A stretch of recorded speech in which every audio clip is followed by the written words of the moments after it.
नमस्कार, आप सभी का स्वागत है हमारे YouTube चैनल पवित्र व्रत कथाओं में। आज मैं आप सभी को कार्तिक मास की दूसरी व्रत कथा सुनाने जा रही हूँ। पहली व्रत कथा मैंने अपने पहले वीडियो में अपलोड कर चुकी हूँ।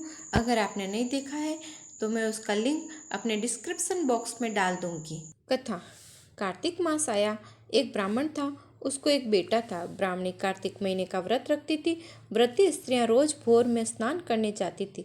सब यात्रा पर जा रहे थे। बेटे ने अपनी माँ से कहा, तुम भी तीर्थ यात्रा पर चली जाओ। माँ ने कहा, यदि तू व्यवस्था कर दे तो मैं चली जाऊँ। बेटे ने पूरी व्यवस्था कर दी। ब्राह्मणी तीर्थ यात्रा के लिए तैयार हो गई। बेटे ने अन्य यात्रियों से माँ की देखभाल करने की विनती की। हरिद्वार की यात्रा शुरू हुई। ब्राह्मण ने अपनी पत्नी को साथ में नाश्ता ले जाने के लिए कहा और सलाह दी कि रास्ते में नाश्ता कर लिया करना। बहू ने सास को 31 लड्डू रास्ते के लिए दिए। अन्य यात्रियों के साथ बेटा भी माँ को गंगा जी ले गया। गंगा जी पर एक किराए पर कमरा लिया गया।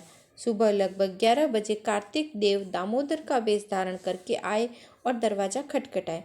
ब्राह्मणी ने पूछा कि आप कौन हैं? देवता ने कहा, मैं दामोदर हूँ, लड्डू लेने आया हूँ।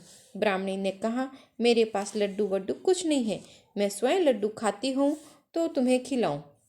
कमरे में अन्य यात्री आए और कहने लगे कि माई चलो गंगा घाट पर स्नान करने जाएं। ब्राह्मणी डोकरी उनके साथ चली गई। बेटा भी साथ में गया। गंगा जी में डुबकियां लगाई। कुछ दिन बाद बेटा तो यह कहकर घर वापस आ गया कि मैं काम काज से घर जा रहा हूँ, आप वापस लौटे तब मुझे पत्र लिखना। सहयात्रियों से माँ का ध्यान रखने का कहकर बेटा घर चला गया। मेरी माँ तो भोजन करती नहीं है, उपवास रखती, उसे तो दामोदर लड्डू चाहिए। ब्राह्मणी दिन दिन दुबली होती गई। पड़ोसियों ने कहा कि माई तुम भोजन करती नहीं हो, दुबली पतली होती जा रही हो, बूढ़ापे के कारण अधिक थक जाओगे। इस प्रकार कार्तिक मास संपूर्ण होने आया। माँ ने बेटे को पत्र लिखा। बेटा माँ को लेने आ गया। प्रातः काल हुआ, सब गंगा स्नान करने जा रहे थे। अपनी अंजलि भर के बेटे ने माँ के सिर पर पानी डाला। चमत्कार हुआ, माँ सोने की मूर्ति बन गई। सब सोच विचार में पड़ गए। कहने लगे कि यह स्त्री तो सती स्त्री है। सोने की मूर्ति बनी माँ को लेकर बेटा घर लौटा। गांव में पहुंचते ही लोगों ने उनका स्वागत किया। बहू एक बड़ा थाल लेकर आई। उस बड़े थाल में मूर्ति की स्थापना की गई। आसपास के गांव के लोग भी अचरज देखने के लिए वहां पहुंचे। मूर्ति पूजा करके घर में लाई गई। बेटा रोज मूर्ति की सेवा पूजा करने लगा। एक बार बेटे ने अपनी पत्नी से कहा, मैं दूसरे गांव जा रहा हूँ, तो मेरी माँ की मूर्ति खंडित न करना। यदि तू गहने बनवाना चाहती है तो मैं तुझे गहने अलग से बनवा दूंगा और तेरी माँ को भी किसी के साथ गंगा जी भेज दूंगा। पत्नी मान गई। कार्तिक मास आया तो बेटा अपनी पत्नी की माँ को गंगा जी भेजने के लिए तैयारी करने लगा। सासू माँ के लिए लड्डू बनाए गए। इस बार 31 के बदले 62 लड्डू डिब्बे में भरे गए। जवाई राजा भी साथ में गंगा जी गए। वही पहले वाला कमरा इस बार भी किराए पर रखा गया। एक दिन प्रातःकाल 4 बजे कार्तिक देवता दामोदर का वेश बनाकर आए। द्वार खटखटाया। पूछा कि तुम कौन है? जवाब दिया, मैं दामोदर हूँ, लड्डू लेने आया हूँ। सासू ने कहा, लड्डू तो मेरे लिए बनाए हैं, मैं तुम्हें क्यों दूँ? तुम जाओ पत्थर खाओ। सुबह पड़ोसिन गंगा स्नान करने जा रहे थे। सासू जी को भी स्नान करने के लिए साथ चलने को कहा। वह बोली, मैं नहीं आ सकती, मुझे ठंडी बहुत लगती है। इस प्रकार वह अपने खान पान का पूरा ख्याल रखती और रोज 2-2 लड्डू खा लिया करती। ऐसा करते करते कार्तिक मास संपूर्ण होने आया। इतने ही दिनों में वह बहुत मोटी हो चुकी थी। पड़ोसी उसे देखते और हंसते, कहते कि एक वह बुढ़िया थी जो दुबली पतली हो गई थी और एक यह है कि मोटी मोटी होती जा रही है। जमाई राजा को पत्र लिखा। जमाई जी लेने आए। जमाई राजा तो सासू जी को देखकर अचंभे में पड़ गए। मेरी माँ तो थक गई थी और यह कितनी मोटी हो गई। जमाई के साथ सासू जी गंगा स्नान करने गए। अंजलि भर के सासू जी के सिर पर गंगा जल डाला।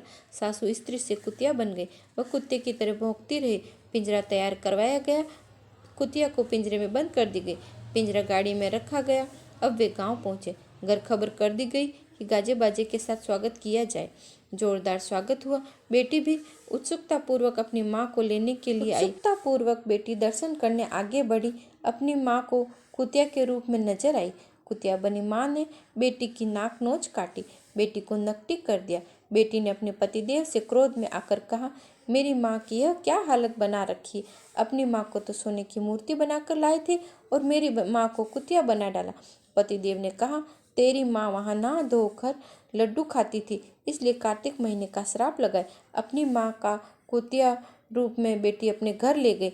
अपनी माँ को कुतिया रूप से छुटकारा पाने का उपाय पतिदेव से पूछा। पतिदेव ने पंडित से पूछा।